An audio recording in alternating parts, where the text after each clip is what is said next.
Former daytime talk show host Wendy Williams reunited with her father for his 94th birthday. Not only that, the Daily Mail is now reporting the reason that Wendy Williams moved to the memory unit of her assisted living facility, according to them, was due to a boozy lunch at the assisted living facility. Here we go now.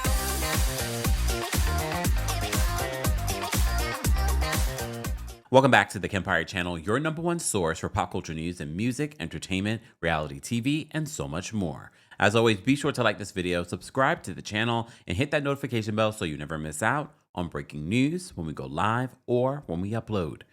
Don't forget, if you're in New York City, get your tickets today for the Kempire After Dark live experience, returning to the Green Room 42 this Friday, featuring our friend, the Brooke Ashley. We're going to be talking about hot topics, Real Housewives, and so much more. You also have an opportunity to meet with me at the show.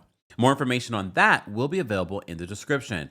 And don't fret, if you're not in New York City and you live abroad, or if you live in another city, you can also watch the show. More information on the live stream option will also be available in the description. Get your tickets today. We've been covering Wendy Williams for the last few years, even before she was put in this guardianship, and we've been giving you updates. Wendy Williams was a part of the Saving Wendy Tubi documentary that was done by TMZ, that she revealed the current state of her living situation. She feels like she's living in a luxury prison where she's not able to go and leave when she wants to.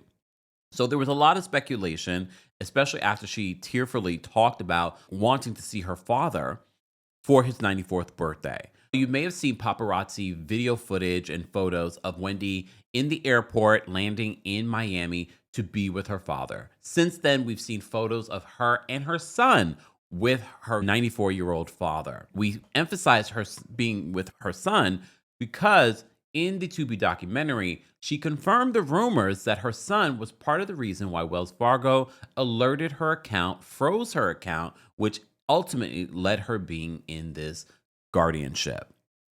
Okay. So, but the photos, Wendy looks really happy. Everyone looks really, really happy. We even got to see video footage of Wendy going out to eat with her son. And I said this before in the previous video that I did. Let's give Kevin Hunter Jr. some grace. Not saying what he did was right. We also have to remember he's 24 now. We're talking about this happening when he was 20 years old. A kid. It looks like that did not stop the family from being together and having a good time. As I've always told you guys, if you've been watching the channel for a long time, a lot of these folks, both celebrities and attorneys, will use the media to manipulate what public opinion has to say. Because public opinion right now, when it comes to Wells Fargo, when it comes to Sabrina Morrissey, Wendy Williams' guardian, is not great right now for them. Wendy has said, I am not permanently incapacitated. The documentary just came out where you can see Wendy seems fine. One of them, first of all, we also reported to you that TMZ came out that Wendy has filed the legal documents in order to end her guardianship. She doesn't believe that she's permanently incapacitated. She feels like she was misdiagnosed. The guardian has moved forward with her getting reevaluated. Okay. So all of those things are important to note that are happening right now. There's a lot of attention. Wendy's done multiple interviews. This is documentary. There's a lot of attention. But we have a job here to be fair and give you all the information that's being reported when we talk about Wendy Williams.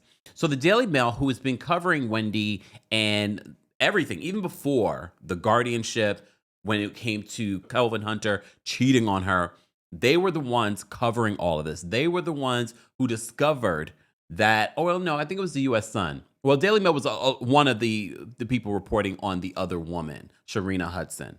But both outlets have been covering this and getting a lot of information before Wendy was even willing to talk about this. They update us in regards to why Wendy is currently in this particular memory unit where she doesn't have free reign to come and go as she pleases. So they say this: Wendy Williams was moved to a memory unit after a boozy lunch at her assisted living facility, according to a new report.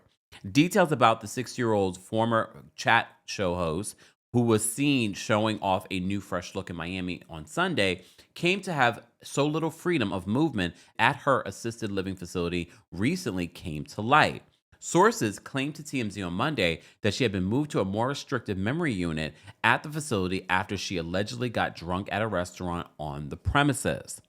Daily Mail has attempted to reach Williams' guardian for comment.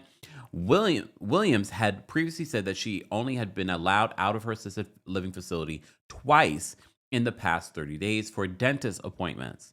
TMZ has reported on the circumstances in which Wendy was allegedly moved to a more restricted part of her assisted living facility, which may have contributed to her lack of trips outside of the building.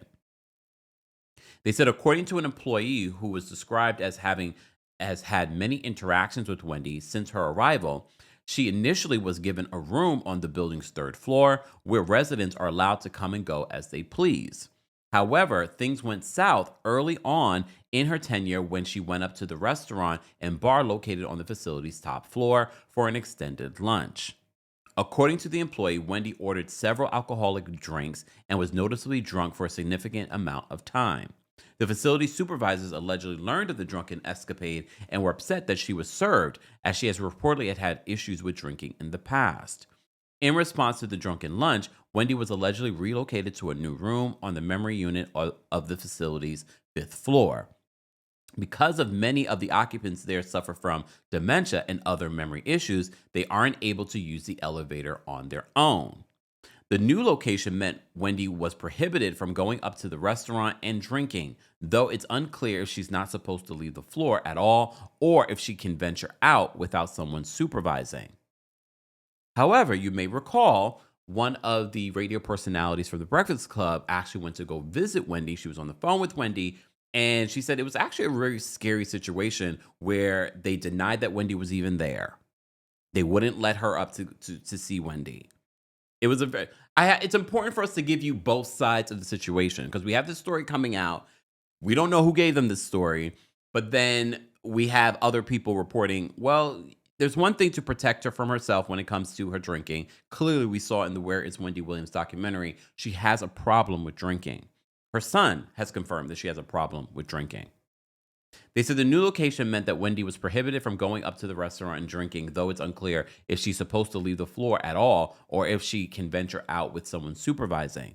However, there was a hiccup with the reassignment as the memory unit didn't have any open rooms. So Wendy was allegedly forced to stay in her third floor room while employees guarded the door and prevented her from leaving. So they said, according to the insider, employees at the facility lied to the talk show host and told her that the restaurant was closed for renovations, despite it apparently being open the entire time.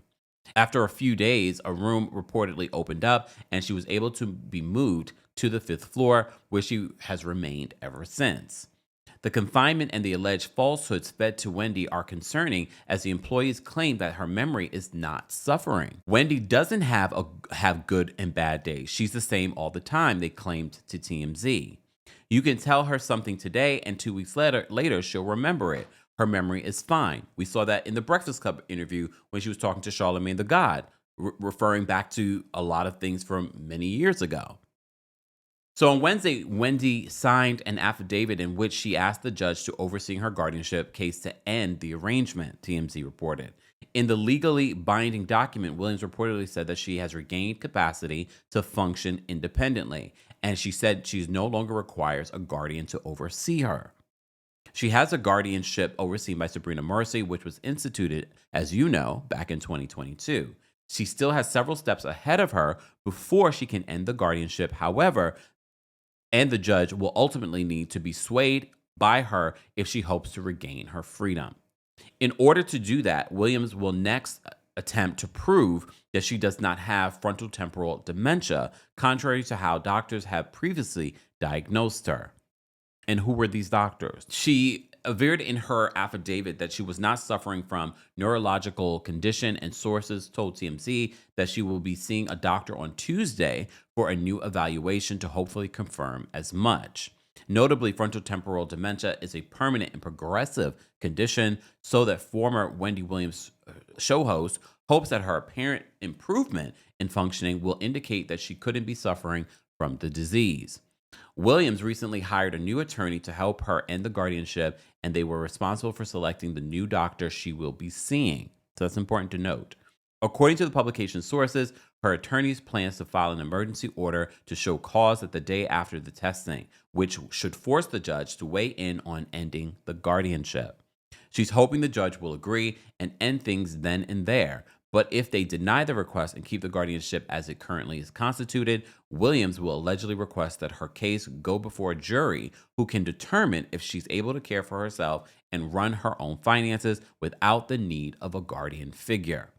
Williams recently delved into the circumstances that she believed led to her being under a guardianship during a recent chat with TMZ in the TMZ documentary, Saving Wendy. In an appearance on its Two Angry Men podcast, she revealed that she planned to travel down to Miami over the weekend, where several of her family members live, to celebrate her father's 94th birthday. As you saw at the top of this, she was able to do that. She says that the trip represents the first time in months she'll be able to spend time with her family, but will also mark a reunion with her son, Kevin Hunter Jr. Guys, as always, I want to know your reaction to this new information. I'm more excited at the fact that at least she will be reevaluated based off of what we've seen in these interviews.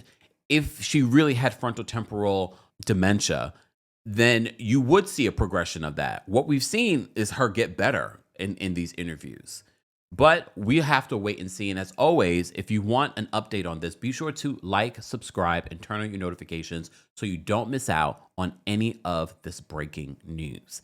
Guys, let's continue this conversation in the comment section. Thanks for watching. Here we go now.